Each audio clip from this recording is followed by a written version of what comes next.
la línea el ingeniero Javier Garza Benavides, secretario de Administración, Finanzas y Promoción e Ingresos del PRD. ¿Cómo está, Javier? Buenos días.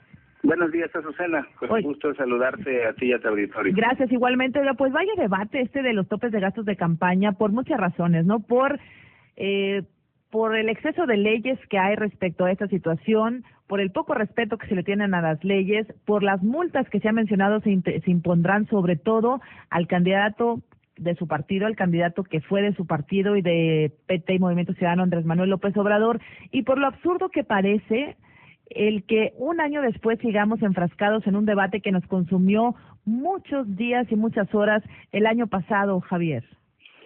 Sí, mira, en principio celebramos la decisión de aplazar el dictamen, puesto que en nuestro caso no creemos que sea suficiente el tiempo para analizar el dictamen y votarlo. El dictamen fue presentado el viernes pasado, consta de aproximadamente 13,000 cuartillas y además 200 anexos que esos están en Excel y es imposible prácticamente imprimirlos. Pero tienes razón, es un tema que ya se discutió en enero. Es un tema pues ya de las elecciones pasadas. Sin embargo, también hay que considerar que en el caso de la coalición Movimiento Progresista, estamos hablando de 3 partidos distintos que aportaron candidatos, son 365 candidatos distintos, y es muchísimo el dinero que se gasta y que se gastó en las elecciones. Entonces, también es cierto que tenemos que ser transparentes con el dinero público que se gastó en estas elecciones y ser muy cuidadosos en que se haya gastado bien. Entonces, pues es como que un tema de claroscuros, ¿no? Hay cosas buenas, hay cosas que se tienen que revisar, por supuesto, y como bien dices, la ley es un poco, básicamente la ley permite el establecimiento de criterios para calificar la elección. Como muy sujeto a interpretación, ¿no? Exactamente. Que es finalmente un tema que no debería de ser así, porque la ley, que es básicamente el artículo 177 del reglamento de fiscalización, deja abiertos los criterios para que cada partido ponga sus prorrateos, sus porcentajes de prorrateo como el partido considere conveniente, en este caso la coalición. Y eso no debería de ser. Tendríamos que ser muy estrictos en los criterios de calificación y que todos los partidos tengan el mismo criterio. Oye, es una de las áreas de oportunidad, ¿no?, para la reforma política y del IFE que se vendrá pronto en el Congreso. Porque el tema fundamental es el tema del prorrateo, ¿no? Por lo que hemos entendido a través de tus explicaciones y exposiciones durante varios meses, incluso después de las elecciones de julio pasado, sí. Mira, digamos, ¿quién decide cuánto se le asigna a cada rubro? Vemos aquí en nuestro periódico Milenio un ejercicio que nos puede dar mucha mayor claridad. Reparto de gastos y erogaciones. El 50% de estos es un reparto igualitario por ley. Y luego, el PRD, para no confundir, déjame cerrarlo en el PRD. El PRD asigna 17.5% a la campaña de presidente, pero el PRI asigna 1% del gasto. Luego, para senadores, el PRD 17.5% y para senadores el PRI 99%. Es decir, todo el dinero del PRI, el 99% del dinero del PRI se lo gastaron los diputados y senadores y el 1% el candidato a presidente. Y en el caso del PRD, 17.5% del dinero se lo gastó el candidato a presidente y el resto se lo gastaron senadores y diputados. ¿Por qué la diferencia de criterio? ¿De quién depende? ¿Lo decidieron sus contadores, Javier, o lo decidieron los contadores del IFE? ¿O así permite la ley esa ambigüedad en las declaraciones? Pues mira, sí es un poco complicado, como bien lo acabas de hacer notar, y déjame te hago un par de precisiones. En primer lugar, tienes razón en el 50% que se reparte de manera igualitaria.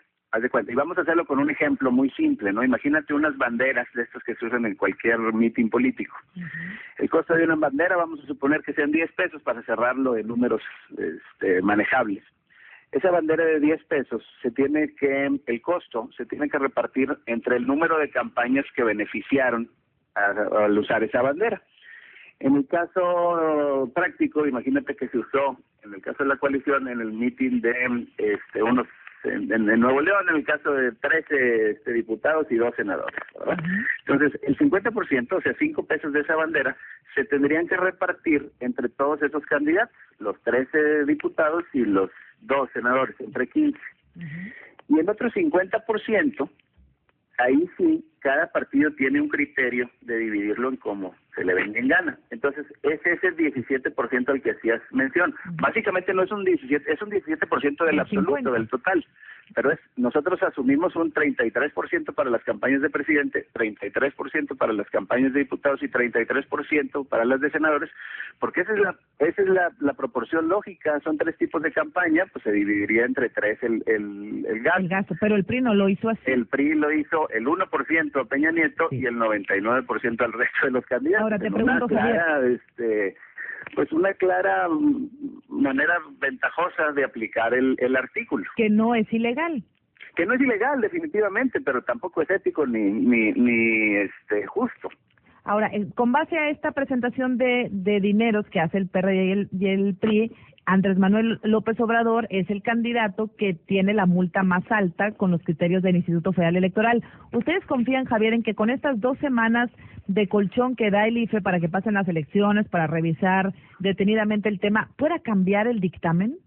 Nosotros creemos que sí, porque hay otro criterio involucrado en esta fórmula, y ese es el criterio importante y es el criterio que el IFE está aplicando también de manera diferenciada.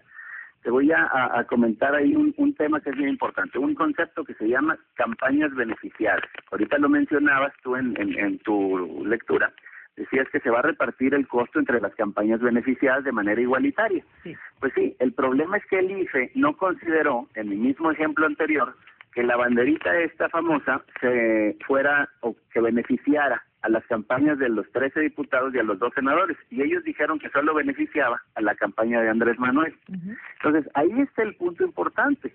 Esos 5 pesos restantes, o es decir, las campañas beneficiadas también de los primeros 5 pesos, el IFE solo dijo solo aceptó que fuera a la campaña de Andrés Manuel López Obrador. Por lo tanto, los 10 pesos se le cargaron a su campaña y casi nada, o virtualmente nada, al resto de los candidatos. Este es el problema. Nosotros tenemos que, en nuestra argumentación y nuestra exposición hacia los consejeros en estas 2 semanas, se tendrá que centrar en convencer que el criterio que aplicó la unidad de fiscalización del IFE es incorrecto, puesto que esa bandera ayuda en los mítines de todos. Bueno, pues me parece que está clara ahí tu exposición. Nos echamos un clavado, ahora sí que casi de manera literal, al pasado, y vamos a ver qué pasa en 2 semanas. Si hay un cambio de dictamen por parte del IFE o se quedan las cosas como están, con miras a que, por supuesto, tal vez tengan que haber algunas modificaciones en el tema de las leyes. Muchas gracias, Javier. Azucena, a tus órdenes. El ingeniero Javier Garza Benavides. Regresa.